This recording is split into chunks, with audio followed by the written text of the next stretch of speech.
주 예수 그리스도로부터 은혜와 평강이 함께 하시기를 축원합니다. 오늘은 야고보서 1장 14절에서 15절 말씀을 봉독하겠습니다. 오직 각 사람이 시험을 받는 것은 자기 욕심의 끌로 미혹됨이니 욕심이 잉태한 즉 죄를 낳고 죄가 장성한 즉 사망을 낳느니라. 아멘.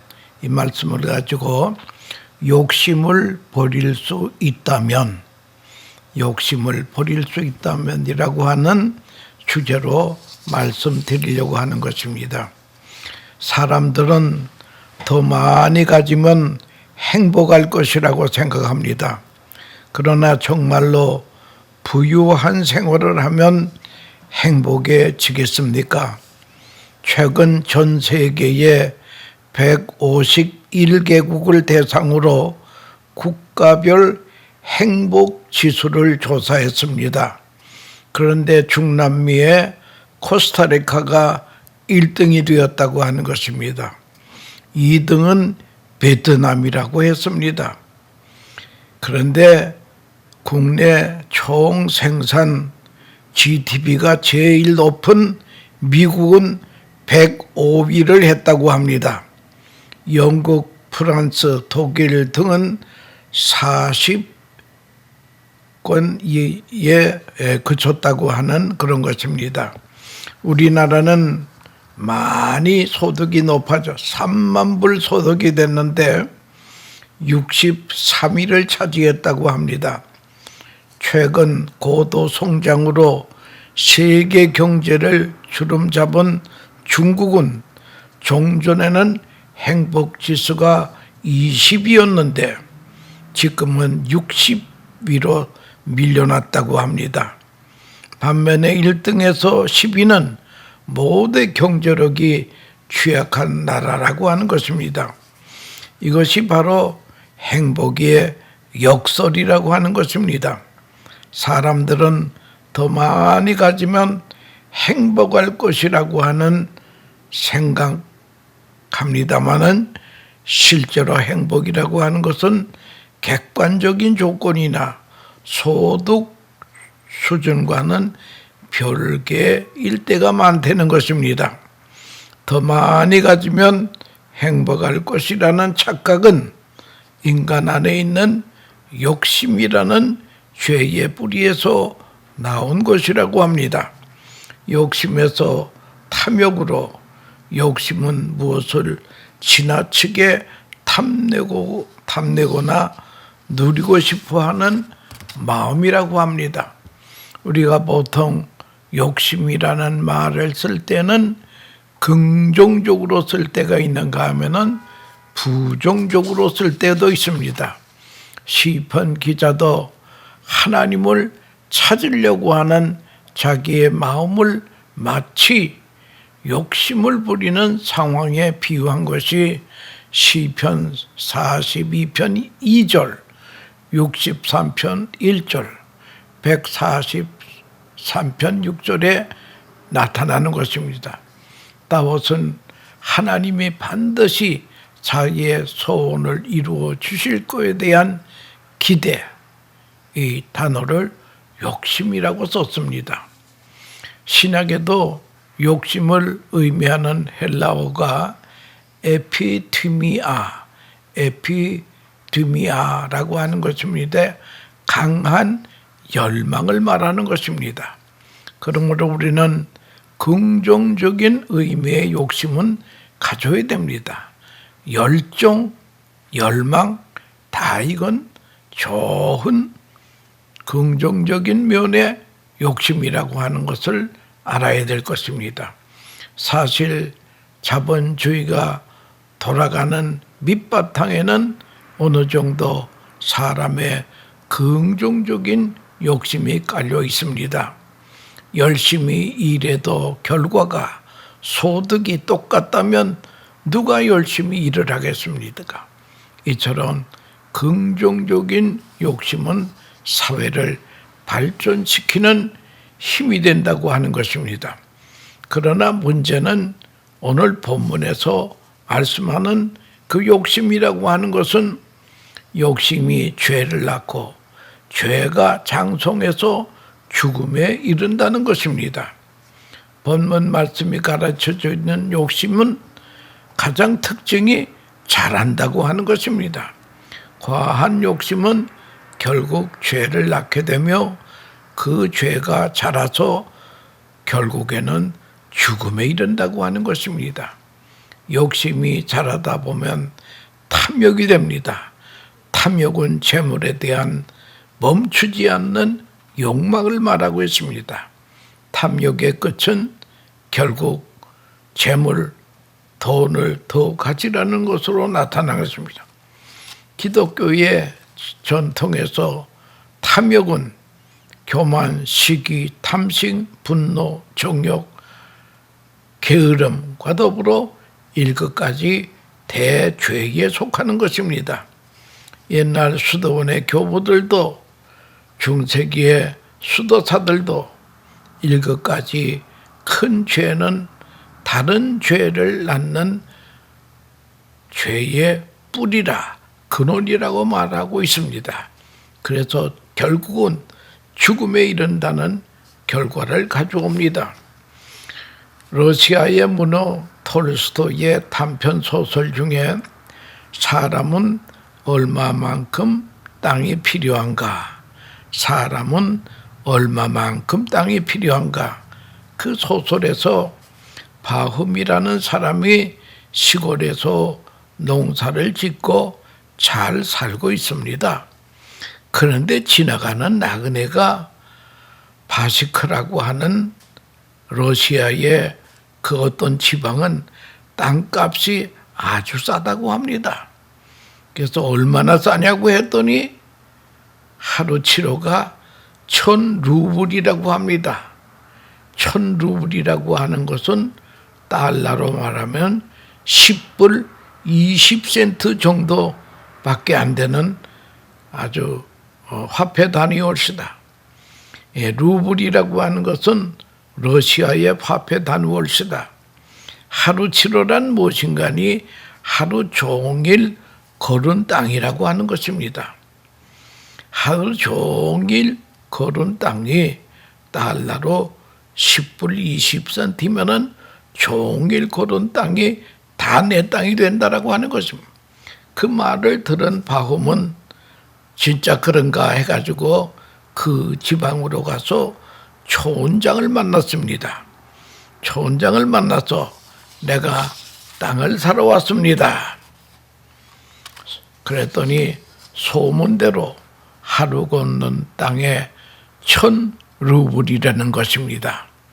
그래서 사기로 계약을 맺고 내일 산정상에서 만나기로 되었습니다. 근데 그 계약서의 조건은 무엇인가 하면은 해가 또 오를 때에 출발을 해서 해 지기 전에 돌아오는 땅이 내 땅이 된다는 것입니다. 그래서 바훔은 첫날 잠자리에 들었을 때에 너무 흥분이 돼 가서 잠을 잘 수가 없을 정도였습니다. 그는 아침에 일찍이 산 정상에서 초원장을 만납니다. 계약대로 바흐는 모자를 벗어 그 안에 돈 1,000불을 넣고 해 뜨기를 기다리다가 해가 뜨니까 출발합니다. 간단한 물과 도시락을 가지고 걷기 시작합니다. 이 귀한 옥토가 다 내 땅이 된다니 걸어도 힘이 들지 않습니다. 한참 걷다 보니까 솟아난 해가 기울이기 시작합니다. 그래서 이제는 정상으로 돌아가야 되겠다. 그래서 산 밑에서 보니까 해가 많이 진 것 같아요. 그래서 그는 해가 지기 전에 도착하기 위해서 뛰기 시작했습니다. 사력을 다해서 뛰어서 결국은 해 지기 전에 도착하여 자기 모자를 잡았습니다. 그 촌장이 자기 종 보고 하는 말이 저 사람 이제는 일으켜라 하고 일으켜 세우려고 했더니 피를 토하고 죽었습니다.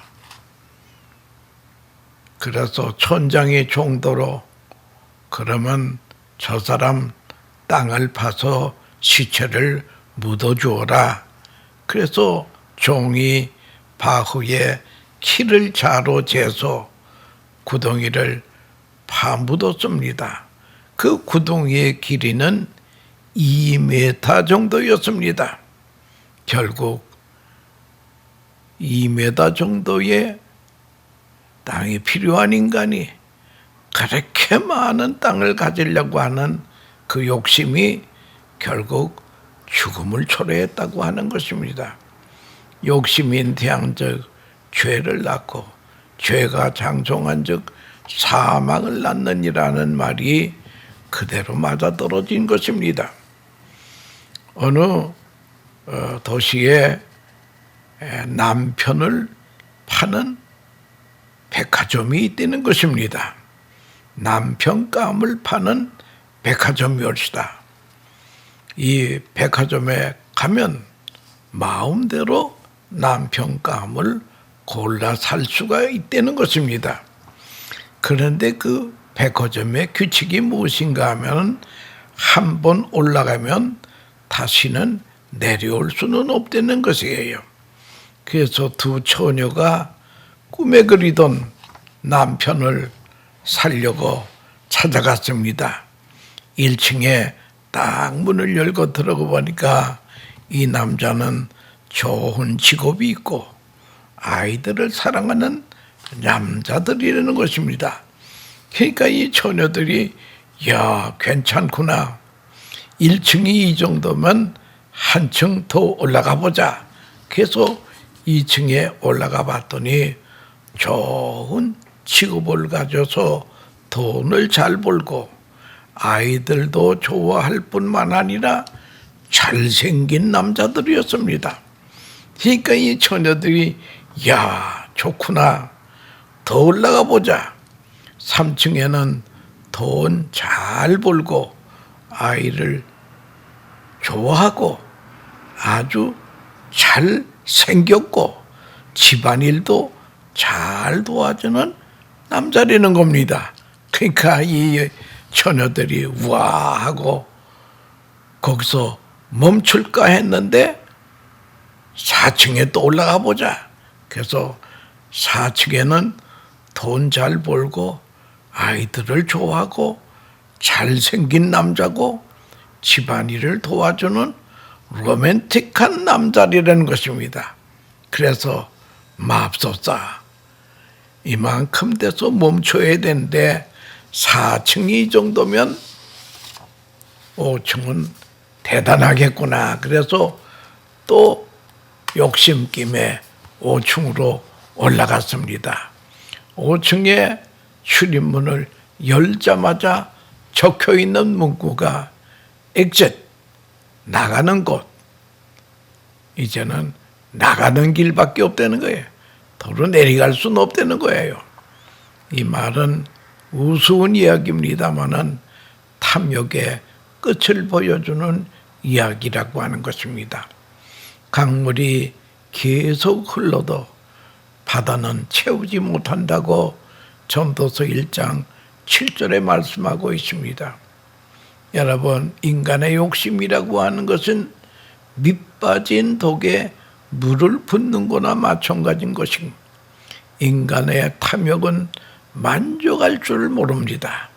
결코 채워지지 않습니다. 우리나라 속담에도 이런 말이 있습니다. 말탐은 경마 잡고 싶다. 말이 있습니다. 여기에 경마라고 하는 말은 경주하여 돈을 버는 게임하는 경마가 아닙니다. 말의 고삐를 말합니다. 말 타면 말의 고삐를 잡길 원한다는 거예요. 어쩌다 남의 말을 타고 걷지 않고 편합니다.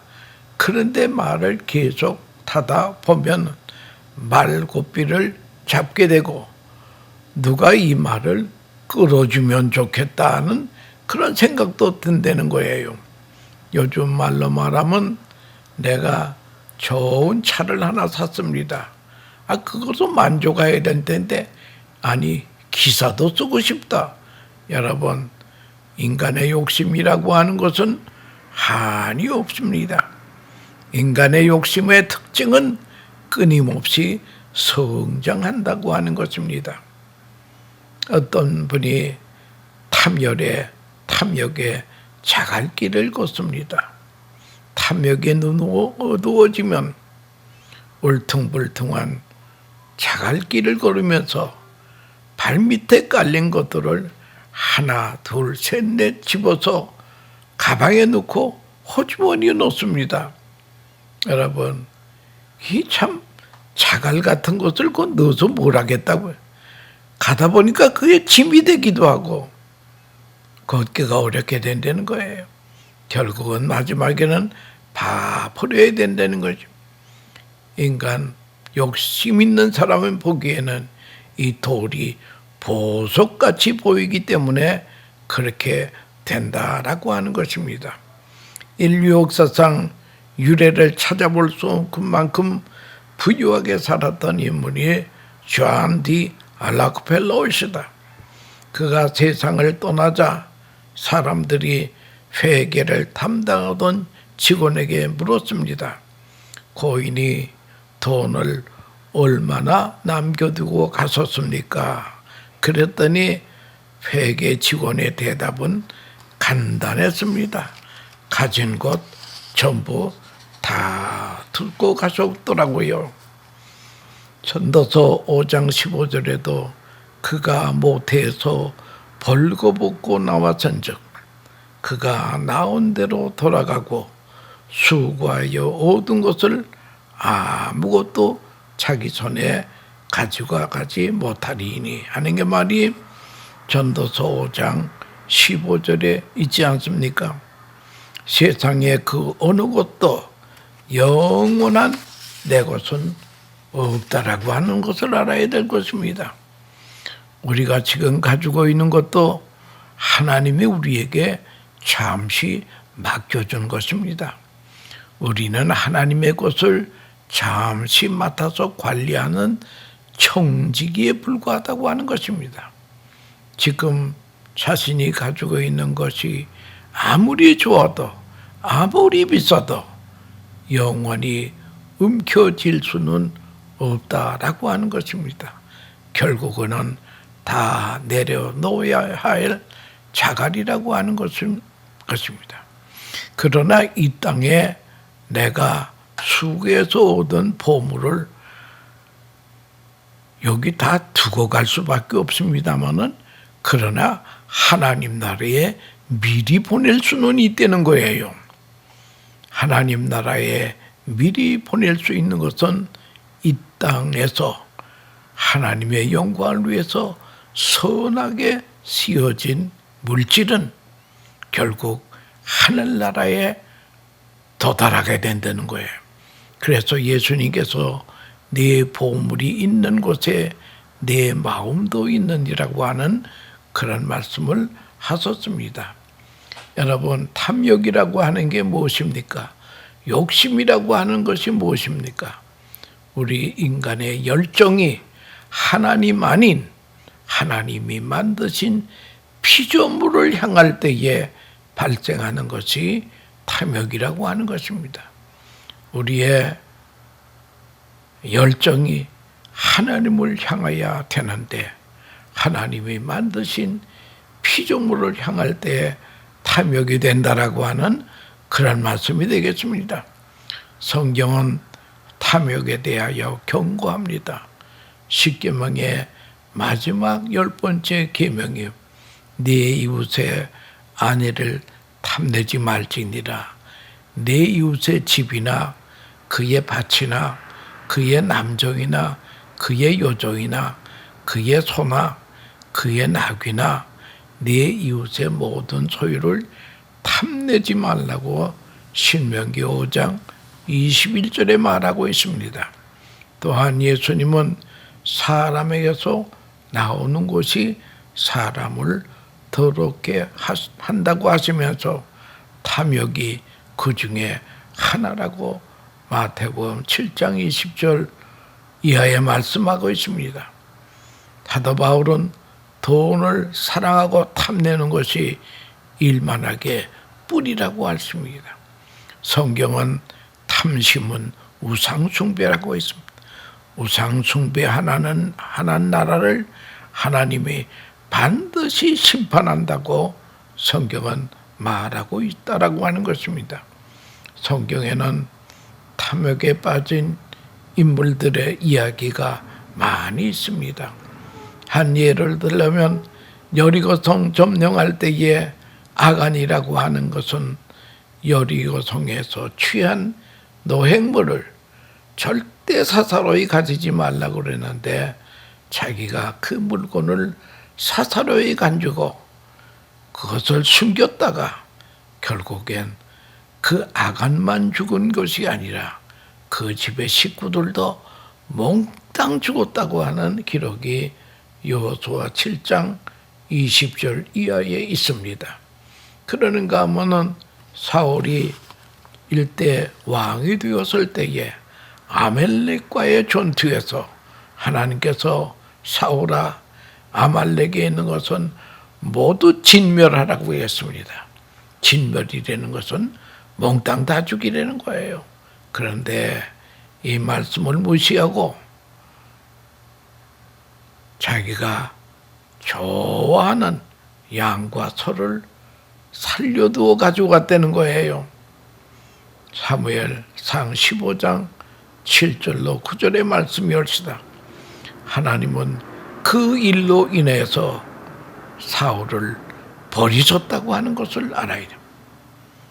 또 신약 성경에 보면 아나니아와 삽비라라고 하는 두 부부가 베드로 앞에서 헌금 일부를 숨기고 이게 다라고 거짓말을 하다가 그만 즉사하고 만 사건이 사도행전 5장 1절 이하에 있습니다. 이 외에도 성경 곳곳에 탐욕에 관한 경고의 말씀이 많습니다. 여러분, 그러기 위해서 우리는 자족하며 살기를 배워야 됩니다. 탐욕으로 가득한 세상에서 탐욕을 부리지 말고 산다라고 하는 것은 결코 쉬운 일은 아닙니다. 그럼에도 우리는 탐욕의 유혹에서 벗어나야 된다라고 하는 것입니다. 이 탐욕이라고 하는 것은 버릴 수만 있다면 행복이 올시다. 이 탐욕이라고 하는 것이 해방을 잡아먹는 악어와 같은 존재라고 하는 것을 우리가 빨리 깨달아야 된다라고 하는 것입니다. 누가복음 12장에서 15절 말씀에는 삼가 모든 탐심을 물리치라. 사람의 생명이 그 소유에 넉넉한데 있지 아니하니라고 누가복음 12장 5절에 분명히 말씀하고 있었습니다. 그런데 어느 배가 항해를 하다가 암초에 부딪혀서 배가 파손 직전에 이르렀습니다. 그래서 모두 사람들이 바다에 맨몸으로 빠지는 것입니다. 그런데 그 배에 탄 사람 중에 하나가 부자예요. 금덩어리를 가지고 가다가 일을 생겨서 그만 금덩어리를 허리에 차고 바다에 들어갔습니다. 그래서 결국 다른 사람들은 그저 가벼운 몸으로 바다에 들어가서 널 조각을 붙들고 구조를 기다리는데 이 부자 이 사람은 금괴 벨트 때문에 바다에서 나오질 못했습니다. 결국 다른 사람은 다 구조가 되었는데 이 금벨트 찬 부자만은 죽었다고 하는 그런 얘기가 있습니다. 여러분, 욕심이 잉태한즉 사망을 낳고 죄를 낳고 죄가 장성한즉 사망을 낳느니라고 하는 이 하나님의 말씀을 엄연히 우리는 생각하면서 이 세상을 살아야 된다고 하는 것입니다. 하나님이 아닌 하나님의 만드신 곳에 우리의 욕심을 둘 때 거기에서 큰 문제가 생기는 것입니다. 여러분, 마치 그것은 갈증을 해소하기 위해서 바닷물을 마시는 거나 같습니다. 목마르다고 바닷물을 마시면 더 목마르게 되고 결국은 죽게 될 수밖에 없다라고 하는 것입니다.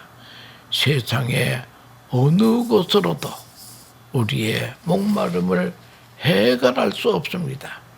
그래서 사도 바울의 고백처럼 탐욕을 물리치기 위해서 빌립보서 4장 11절에 내가 궁핍함으로 말하는 것이 아니라 어떠한 형편이든지 나는 자족하기를 배웠노니 나는 비천에 처할 줄도 알고 풍부에 처할 줄도 알아.